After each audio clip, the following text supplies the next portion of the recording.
Bermeoko udalasokan libre dauden postuak enkante bidez eskuratu ahal izango dira eta interesa duten lagunek abuztuaren 9 arteko epea dute informazioa eskatu eta eskariak aurkezteko beraz bulegoan. Bermeoko udalasokak 37 postu ditu, horietatik 16 libre daude.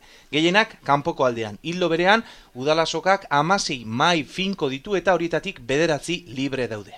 Behargintzatik azaldu dutenez, hainbat dira merkatuko postu hauetan sal daitezken artikuluak. Janaria, fruta, barazki, okela, urdaitegiak, aberekinak, arrautzak, arrainak, kontserbak, gaietak, kafeak edo orekiak, eta edariak, lorak eta landareak, egunkariak eta janari dendak ez direnak ere bai. Lanabesak, burdindegia, erlojuak eta bar.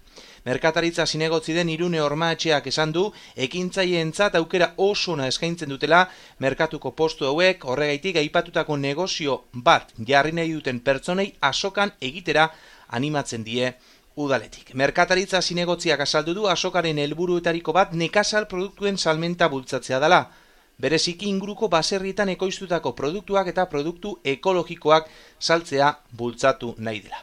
Bermeoko azoka apustu bat da, Bermeoko udalarentzat eta bertoko produktu osasuntsu ekologiko edota berritzaileak aurki daitezkeen erreferentziazko erosketa gunea izatea lortu nahi da. Erosle eta saltzaileen arteko konfidantzazko gunea bilakatuz Bermeoko merkatu azoka.